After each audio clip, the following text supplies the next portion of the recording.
नमस्कार, आप सभी का बहुत बहुत स्वागत है। आप देख रहे हैं विपक्ष ऑलवेज वेदम। मैं हूं परवीन शेख।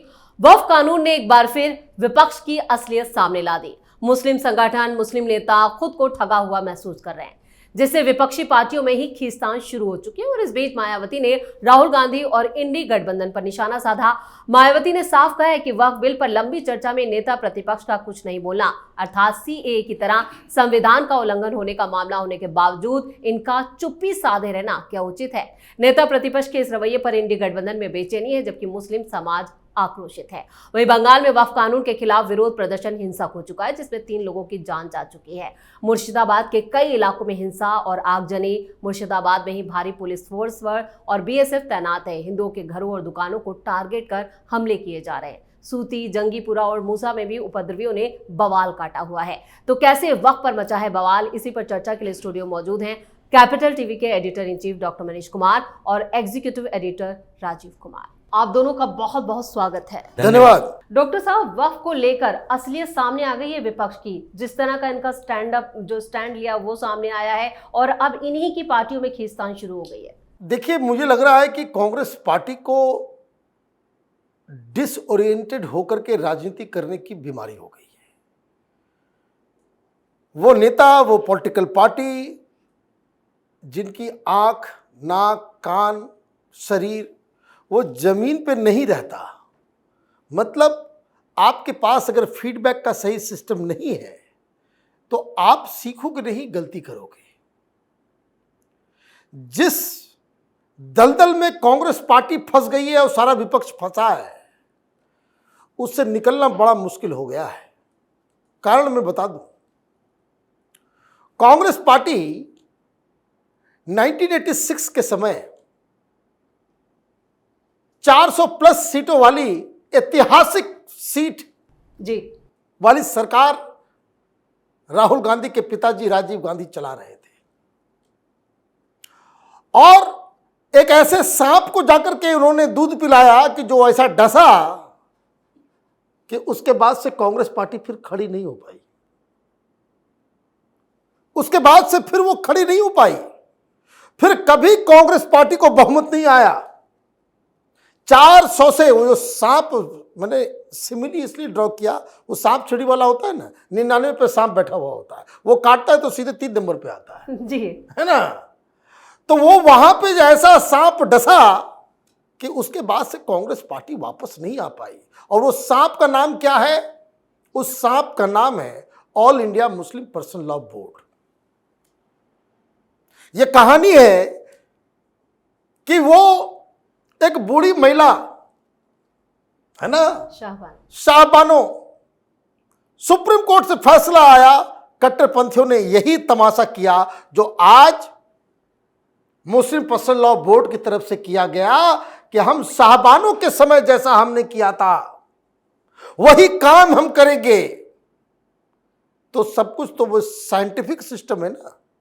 इस सोशलिस्ट और मार्क्सिस्ट बहुत ज्यादा है, तो साइंटिफिक सोशलिज्म 2 + 2 = 4।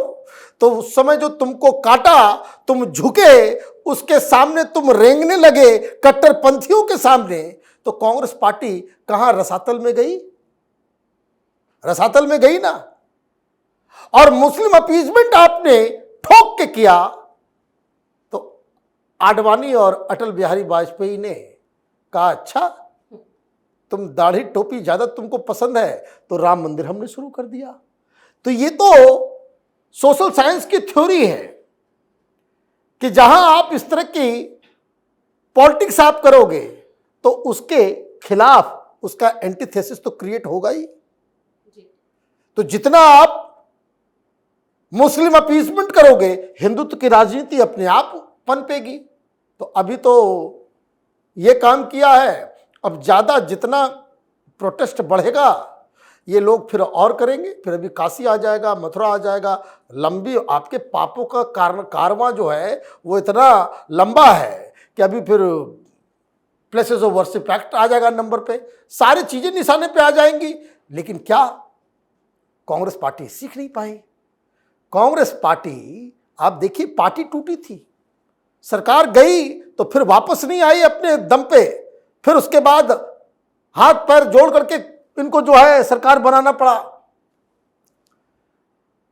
उस समय अगर ये काम नहीं किया होता, राजीव गांधी को ये गलती का एहसास तब हुआ जब उनके हाथ से चीजें निकल गई, जब आपने संसद में चीजों को पलट दिया, मुस्लिम कट्टरपंथियों के सामने आप झुक गए, तब आपको गलत समझ में आया, फीडबैक मिला कि हिंदू आपसे नाराज हो गए, तब आपने राम मंदिर का दरवाजा खोल दिया कि हिंदू को ठीक करने के लिए। लेकिन ये तो 1986 था, ये 2025 है ना। वहां अडानी आडवाणी नहीं, यहां 24/7 एक एक इंच के लिए लड़ने वाले लोग यहां पे बीजेपी में है। मोदी अमित शाह तो आपको छोड़ेंगे नहीं। तो ये जो राहुल गांधी जो चुपके भाग के चले गए, ये तो ना 3 में रहेंगे ना 13 में, इसलिए मायावती ने हमला कर दिया कि भाई ठीक से आओ, इधर उधर कहां जा रहे हो, जरा बोलो। तो ये तो बोले ना बोले, पार्लियामेंट 86 में इस तरह से पूरी दुनिया सीन नहीं देखती थी पार्लियामेंट में कौन क्या बोल रहा है, अखबार मैनेज हो जाता था, हेडलाइन मैनेज हो जाता था। अभी तो पूरी दुनिया ने देख लिया कि तुम लोग क्या कर रहे हो, कितना प्रोटेस्ट हो रहा है, कौन क्या बयान दे रहा है। ये 86 नहीं है, 2025 है। मुझे लग रहा है कि वक्त का जो कानून आया है उसमें बहुत बुरी तरीके से विपक्ष फंस गया है। बिल्कुल, विपक्ष की धज्जियां उड़ा दी गई है, मायावती का बयान आया है, लेकिन इंडी गठबंधन में जो नेता अब तक खामोश थे वो भी सवाल खड़े कर रहे हैं कि राहुल गांधी नेता प्रतिपक्ष बनने लायक ही नहीं है। देखिए, इंडी गठबंधन में जो नेता हैं वो भी सवाल खड़ा कर रहे हैं, जो कांग्रेस के नेता हैं वो भी सवाल खड़ा कर रहे हैं। राहुल गांधी का नेतृत्व फेल हो चुका है, इस मुद्दे पर नहीं बल्कि कई मुद्दों पर जी। चाहे अधिवेशन में सवाल उठाना हो या अधिवेशन के बाहर उनके ऊपर सवाल उठाना हो, हर जगह पर राहुल गांधी की स्ट्रेटजी के खिलाफ ही कांग्रेस के नेता भी और कांग्रेस के बाहर इंडी गठबंधन के नेता। लेकिन अभी वक्फ बोर्ड संशोधन कानून की चर्चा हो रही है और इस कानून पर जो आपस में लड़ रहे हैं ये लोग, क्योंकि ये आपस में कंपटीटर हैं, मुस्लिम वोट लाना चाहते हैं। जैसा डॉक्टर साहब ने कहा कि साहवानों का मामला, उसके बाद मंदिर का ताला खुलवाना, और राजीव गांधी न घर के रहे न घाट के रहे, न हिंदू उन्हें पसंद कर पाई और न मुसलमान पूरी तरह से माफ कर पाया कि आपने क्या कर दिया। जब आपने साहबानों पर संविधान में संशोधन किया तो थोड़े मुस्लिम खुश हुए, लेकिन आपने मंदिर का ताला खुलवाया तो फिर से नाराज हो गए। नाराजगी ऐसी कि बिहार से साफ, क्योंकि उनको तो विकल्प चाहिए था कि विकल्प कांग्रेस है तो कांग्रेस के खिलाफ अगर कोई विकल्प मिल गया तो हम टैक्टिकल वोटिंग करेंगे, और विकल्प मिले मुलायम सिंह यादव, विकल्प मिले लालू प्रसाद यादव। तो इन राज्यों में एक एक करके कांग्रेस साफ होती गई, मुसलमान वोट इनसे खिसकता गया। पश्चिम बंगाल में फिर ममता बनर्जी आ गई तो ममता बनर्जी के साथ चला गया। तो अभी स्थिति यही है कि सबको लगता है जो कांग्रेस से निकले हुए पार्टियां बनाकर बैठे हुए लोग हैं, यानी ममता बनर्जी जैसे, और जो समाजवादी पार्टियों से टूटकर अपना अपना अस्तित्व बनाया है, चाहे सपा हो, बसपा हो या फिर इधर राजद हो, ये सारे आपस में कंपटीटर हैं मुसलमान वोट के लिए, और इसीलिए ये एक दूसरे पर सवाल उठाएंगे। अभी तो चुनाव आने में थोड़ा वक्त है, लेकिन यही जब मध्य प्रदेश का चुनाव हो रहा था और अखिलेश यादव को इन्होंने कह दिया अखिलेश बखलेश कौन है, एक भी टिकट नहीं देंगे, एक भी सीट लेने के लायक नहीं है, तो अखिलेश यादव की पार्टी की तरफ से क्या कहा गया था। आईपी सिंह ने तो राहुल गांधी को मूढ़, बेवकूफ, क्या क्या कह दिया था, गालियां दे दी थी, और अखिलेश यादव भी उखड़ गए थे। उसके बाद राहुल गांधी पर हमला शुरू हो गया। तो अभी ये आगे आने वाले चुनाव में जैसे जैसे गठबंधन टूटेगा, एक दूसरे से लड़ेंगे मुस्लिम वोट के लिए, और यही वजह है मायावती शुरुआत कर दी है। पहले से केरल में मुस्लिम लीग ने शुरुआत कर दिया, और इधर अखिलेश यादव के कुछ नेता अपने आप को प्रमोट करने में लगे हैं, अखिलेश को प्रमोट करने में लगे हैं कि मुस्लिम के सबसे बड़े रहनुमा अखिलेश यादव है, तो राहुल गांधी को कमजोर करना पड़ेगा। तो कांग्रेस और इंडी अलायंस की पार्टियां आपस में अभी इस बात के लिए लड़ रही है कि वक्फ बोर्ड संशोधन विधेयक के समय में किसने सबसे बड़ी भूमिका निभाई उसको रोकने के लिए, और कौन नकारा साबित हुआ। अब कानून बन गया है तो उसके बाद अब इस बात के लिए कंपटीशन होगा कि कौन मुसलमानों के इस प्रोटेस्ट को सबसे ज्यादा सपोर्ट कर रहा है और कौन पीछे है। तो आपस में लड़ते रहे, भारतीय जनता पार्टी 50+ लेकर आगे राजनीति करती रहेगी, सत्ता में बनी रहेगी। बिल्कुल, विपक्ष आपस में लड़ता रहेगा। लड़ाई झगड़े तो पश्चिम बंगाल से भी सामने आ रहे हैं। यहाँ पर पूरी तरह से कट्टरपंथियों के सामने ममता बनर्जी बेबस या पूरी खुली छूट दे रखी है उन्हें। देखिए, खुली छूट नहीं, वो ममता बनर्जी का ही प्रोटेस्ट है। जब आपका मंत्री वहां all India Muslim personal law board के मीटिंग की अध्यक्षता कर रहा है, आपका मंत्री वहां ये बयान दे रहा हो कि केंद्र सरकार ने अच्छा नहीं किया, केंद्र सरकार ने ये कानून ला करके मुसलमानों के शरीर का जो है तापमान बढ़ा दिया, तो गर्मी आ गई है इतनी ज़्यादा, तो ये गर्मी आप असम में दिखाओ, ये गर्मी जरा बिहार में दिखाओ, यूपी में दिखाओ। ये गर्मी जो है यूपी तो बोलते हैं जीव जल जाएगा इन लोगों का, तो यूपी में करके दिखाओ, मध्य प्रदेश में ये गर्मी दिखाओ। कहीं देश में और नहीं हो रहा, कहीं से इस तरह के उद्दंड वाला वीडियो कहीं से आ रहा है? बिल्कुल नहीं। ये सिर्फ बंगाल से क्यों आ रहा है? वो इसलिए आ रहा है कि ममता बनर्जी करवा रही है। ममता बनर्जी इस तरीके से करवा रही है। इनका एक और कलकत्ता का जो मेयर है, वो क्या भाषण दे रहा है? वो भाषण में ये कह रहा है कि भाई प्रोटेस्ट करना हमारा अधिकार है, प्रोटेस्ट करो, खूब करो, और कहीं हाथ साफ करने का मौका मिले तो हाथ साफ कर दो। This is what his exact words are. Exactly यही कहा। हाथ साफ क्या? चोरी करने के लिए कह रहे हो, दंगा भड़काने के लिए कह रहे हो, आग लगाने के लिए कह रहे हो, रेप करने के लिए कह रहे हो, यह तुम्हारा प्रोटेस्ट का तरीका है? आप अपने हुकूक के लिए लड़ रहे हैं, अच्छा बात है, हुकूक के लिए लड़िए, सुप्रीम कोर्ट भी चलेगा, अच्छी बात है, जाइए। लेकिन ये कौन सा, और ये सब इमाम है जो ये सब करवा रहे हैं, ये लोगों को कह रहे हैं आगे। आप धर्म को प्रचार प्रसार करने वाला, धर्म की बातें करने वाला, वो लोगों को इंस्टिगेट कर रहा है कि जाकर के डकैती करो, चोरी करो, सामान झपटो, आग लगाओ, हिंसा भड़काओ, और ये कह रहे हैं कि ये जायज है। और रहमानी का मैं भाषण सुन रहा था। ये तो इस देश में लाचारी है इस तरह से पश्चिम बंगाल के अंदर में कि वहां की सरकार जो है वो गिर गई है, नतमस्तक हो गई है, सरेंडर कर चुकी है। अदरवाइज इस तरह का बयान कोई मौलाना लखनऊ में दे दे, गिरफ्तार 5 मिनट के अंदर कर दिया जाएगा, क्योंकि वो इंस्टिगेट कर रहा है, वो कहानी सुना रहा है, वो कुरान हदीस की कहानियां सुना रहा है कि ऐसे ही इस्लाम के लिए लड़ रहे। भाई इस्लाम के लिए लड़ रहे हो? ये इस्लाम है? कहां लिखा हुआ है कुरान में, कहां लिखा हुआ है संविधान में कि वक्फ होना चाहिए? ये सब कुंडली मार करके बैठे हुए हैं, गरीब मुसलमानों का हक दबा करके। जिन जमीन के ऊपर, जिन जायदादों के ऊपर गरीब मुसलमानों का अधिकार था, उसके ऊपर ये मौलवी मौलाना, ये लिफाफा खोर, ब्लैकमेलर्स, ये लोग बैठ करके वहां पे तमाशा करवा रहे हैं और गरीब जनता को जो है सड़क पर उतरवा रहे हैं। मैं एक सवाल पूछना चाह रहा हूं, ये जितना इमाम है, ये जितना मुस्लिम पर्सनल लॉ बोर्ड के जो मेंबर्स हैं, क्या उनके बच्चे इस धूप में प्रोटेस्ट के लिए बाहर निकले हैं? क्या वो लाठी खाने के लिए तैयार हैं? क्या वो प्रोटेस्ट में जा रहे हैं? वो लंदन में बैठा हुआ होगा, क्योंकि हिंदुस्तान में आजकल गर्मी ज्यादा है। तो गरीब मुसलमानों को लड़ाने का, उनको बर्बाद करने का ये पूरा प्लान है। होना जाना कुछ नहीं है।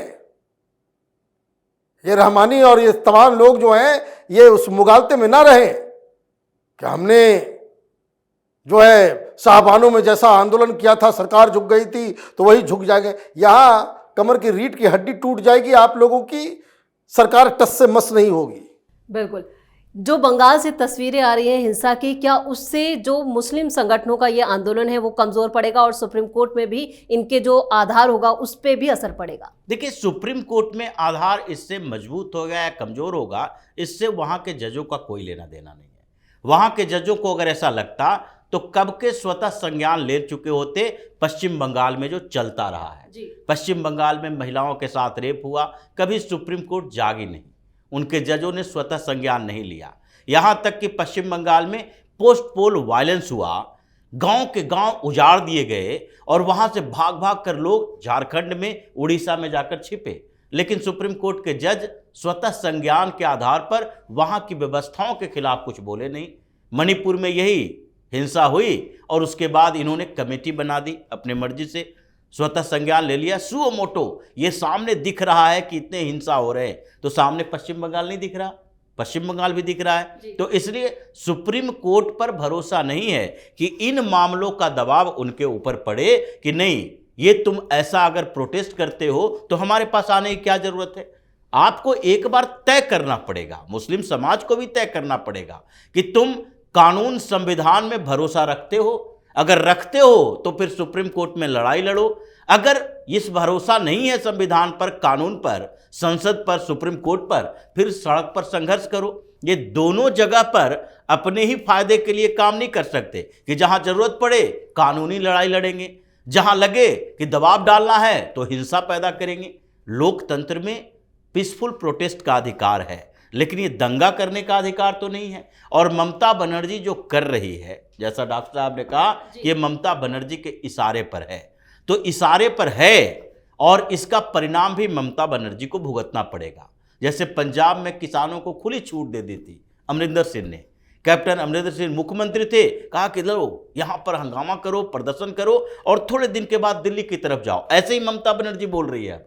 ममता बनर्जी बोल रही है मेरा क्या कसूर है, केंद्र सरकार ने बनाया तो केंद्र सरकार के पास जाओ।